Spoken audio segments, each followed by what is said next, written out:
CLQT Plus stands for Cognitive Linguistic Quick Test Plus. So the cognitive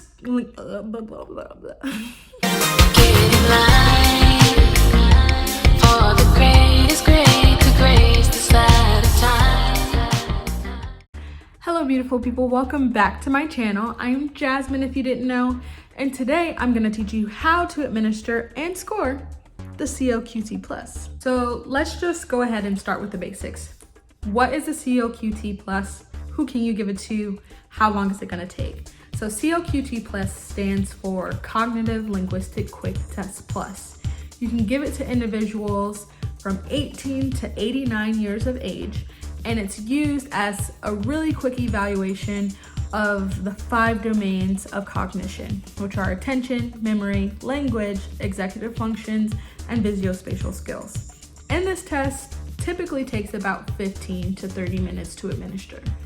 My favorite thing about the test is that you can give it in both English and Spanish. In order to administer this assessment, you're gonna need 4 things, right? So you're gonna need the stimulus book, which is this cute little tiny one. You're gonna need, of course, the record form. Then you're gonna need the response form.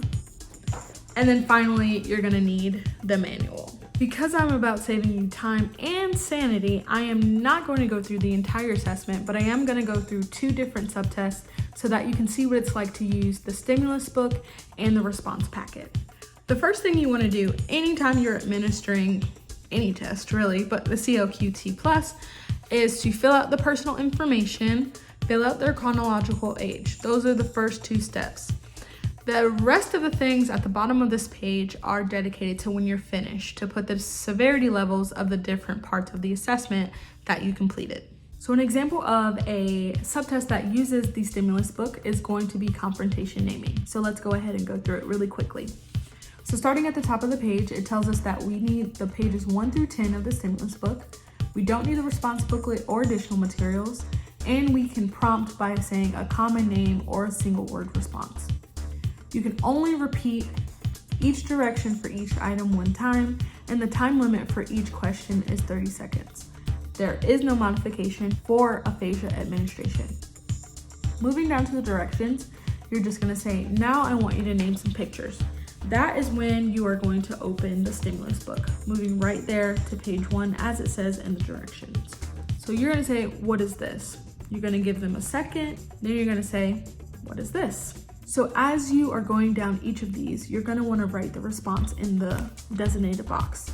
I'm the type of person who likes to score as I go, so I'm either gonna put correct, half correct, or incorrect. If you wanna know the logistics of those scores, make sure you check out the manual. Once you get all the way down to the bottom, you're gonna put the max score. It clearly says the max is 10, so if for some reason you get over 10, maybe you should go back and recount. This particular subtest also gives you the chance to be a little bit more descriptive with how they got those answers. So over to the right of the score, you can put if they had a 5-second delay, a self-correction, perseveration, if their response was unintelligible, or if they didn't respond at all. Moving right along to a subtest that will use the response booklet, we're gonna go over to clock drawing. So for clock drawing, we're gonna need the response booklet page 3, and we're gonna need a pen for the examinee to use in order to draw the clock. You can give prompts to encourage the task completion. You may repeat the directions 1 time, and the time limit for this task is 3 minutes. There's also no modification for this section for the aphasia administration. So going down to the directions, you're gonna say, I want you to draw a clock on this page. First, put all the numbers inside the circle. Then set the hands to 10 after 11. Be careful, be neat, start now. That's when we're going to go to the response booklet, specifically to page 3, which is a blank circle for them to draw the clock. If your person is a Spanish-speaking person and you happen to be administering the test in Spanish, the Spanish version of these directions are located on page 4. So hypothetically, you went through the entire assessment, you've done all the scoring, which you have put at the bottom of each page. Now we're gonna move to the back of the assessment book. So I know all 3 of these tables can be really daunting, so don't look at all of them, just look at the first one, which is the most complex. We're gonna start by putting each one of those scores that we wrote on each page in 1A where it says task score. Then we're gonna go to each section. We want to look across.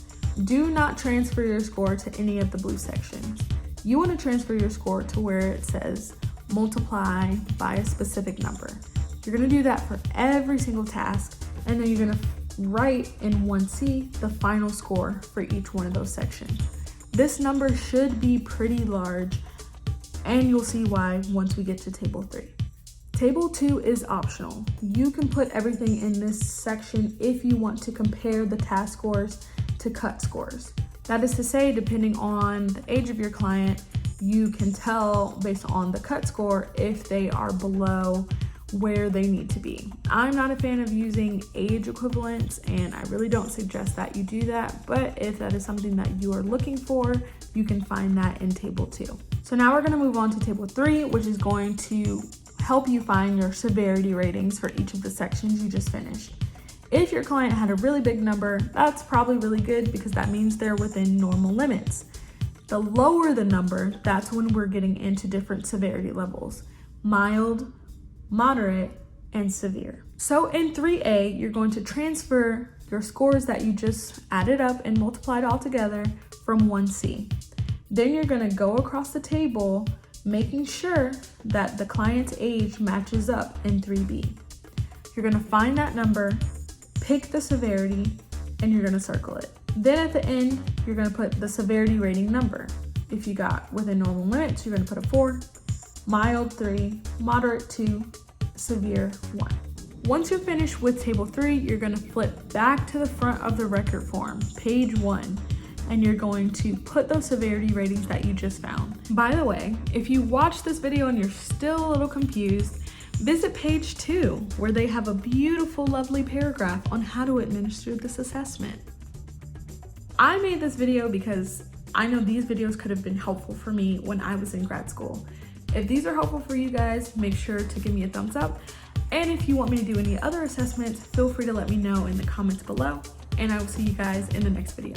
Peace.